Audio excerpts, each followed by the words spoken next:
at times. It's very stressful to be a parent. I think it's a very big mistake to think that your baby is manipulative. Now, you're going to think that at a certain point. It's probably, sort of just one of those thoughts that will come up when you've reached the end of your rope and you're really stressed out, and that happens a lot.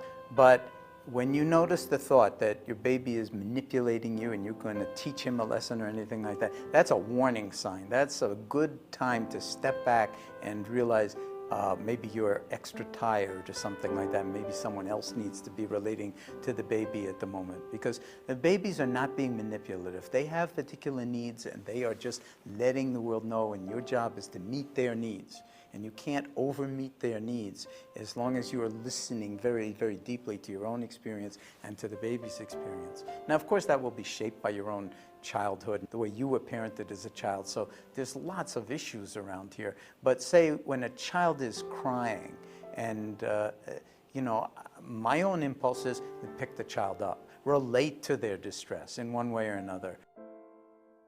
Just the touch, again, makes an enormous difference. I prefer to hold babies as much as I possibly can. When they can run and they wiggle out of your arms, great. But until then, I like to hold them, wear them, do whatever to keep that contact as close as possible. And in terms of sleeping, too. I mean, I do think that children need to sort of be left alone enough so that they learn to self-regulate and to self-soothe, but not to the point where they're self-soothing because they're not getting their needs met by the adults who brought them into the world.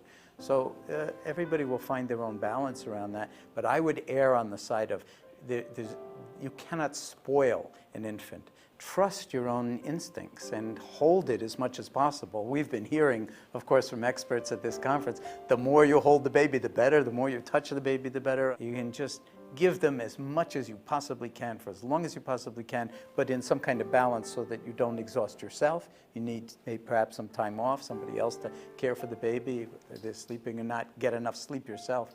But I don't think that it's possible to actually spoil a child. That's another one of those mental traps that you can fall into.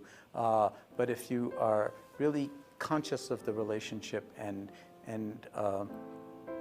asking what it's like from the child's perspective rather than just from your own perspective, then you'll see the child is not manipulating you. It needs to have its needs met, and we're the people to do it.